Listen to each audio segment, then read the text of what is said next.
games yet. Is this football worth watching, Guru? You know, it's a different football, but I enjoy watching this football because it's what is catered for and geared for, just like, you know, the D-League per se in the basketball. You know, it's on NBA TV. You watch it, you know.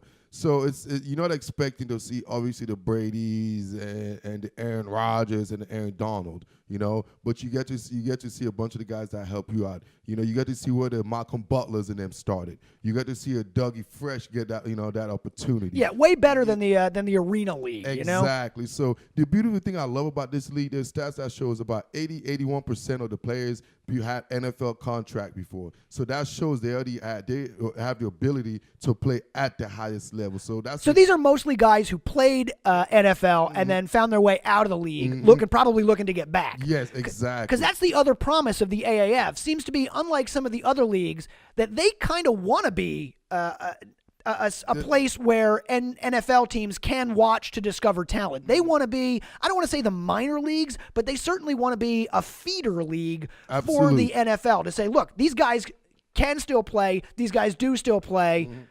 Absolutely. Next man up. Some guys just need reps. You know, sometimes you get picked up, you get drafted, and you go to a loaded team. Like, say, for instance, the Patriots. They have about 12 draft picks, but not all 12 guys are going to make the team. It's just not possible. They're talented. They got drafted, but they don't have enough numbers. You can only have 53 on that particular time. So there's nothing you could do. You're good enough. So now what do? You know, now you're just left to try to get into other teams like the other pool of players. So that's what this league does, because it's the guys, over the majority of the guys are good enough to play in the league and have NFL experience. It could be from an injury, why this happened, or like I said, the numbers game, or some type of deficiencies majority of the time. So that's what makes this league, as far as the gameplay, better than the previous contenders that they had in the past. And another key point I like, they utilize real NFL, you know, real coaches. I don't have to be all NFL. There's a lot of NFL experienced coaches there. So that shows you the coaching is very, very high level, because they have high level winning coach.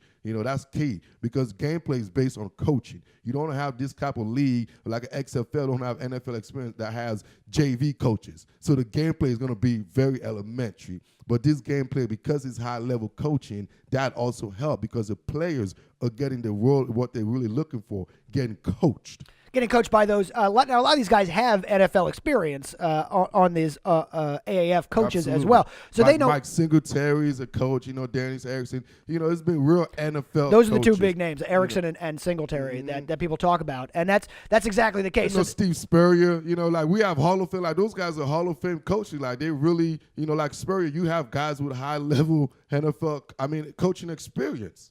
Now, what about the players? Are there players in here that you're watching? Obviously, the quarterback play is not going to be NFL level, Absolutely. but I imagine, especially when you get outside of the quarterback position, that some of this play can be pretty high level.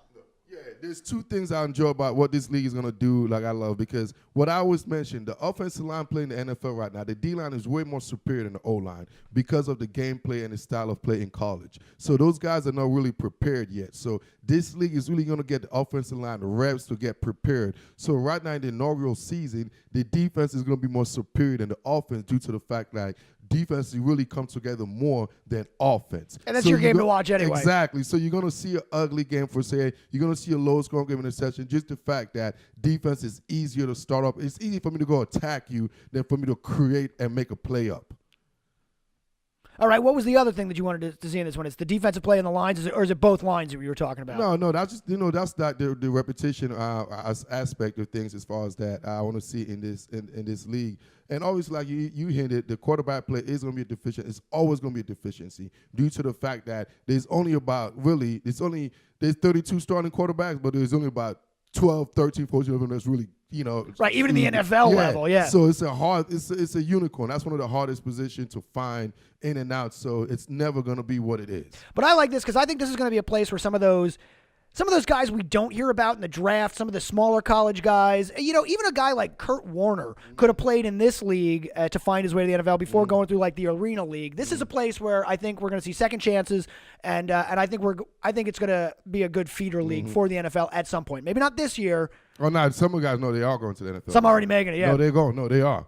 It's because some of the guys already had NFL experience. It could be whatever reasons are. They're signing. There's already been reports of some of the guys that's already been offered, and the NFL teams are getting associated in it. So, no, this is legitimate. I see this is going to stay because the thing they really see, the one key thing they're doing, they're not going against the NFL. They're going with the NFL. Right. So that's a beautiful thing aspect of it. And that was what killed the USFL. When they were a spring league, they did just fine. When they tried to compete, it ends because the NFL owns Sundays in the fall, period. If they're there, they own it. And this is another, another middle finger to kind of like the NBA to be like, hey, guess what? We can still try to draw some of your audience during your season. Right, the sport, not the NFL, but they'll still get the attention. Exactly. Any talk of football is it's NFL because it's on the NFL Network, as on the channel, so you're going to be on the NFL base. That's right. Any talk of football. I'm not a football expert. Is good for the Shield. They know they're going to make their money of it. All right, Guru. Well, we are running out of time here on segment 1. Let's take a quick break here on Trash Talk Radio.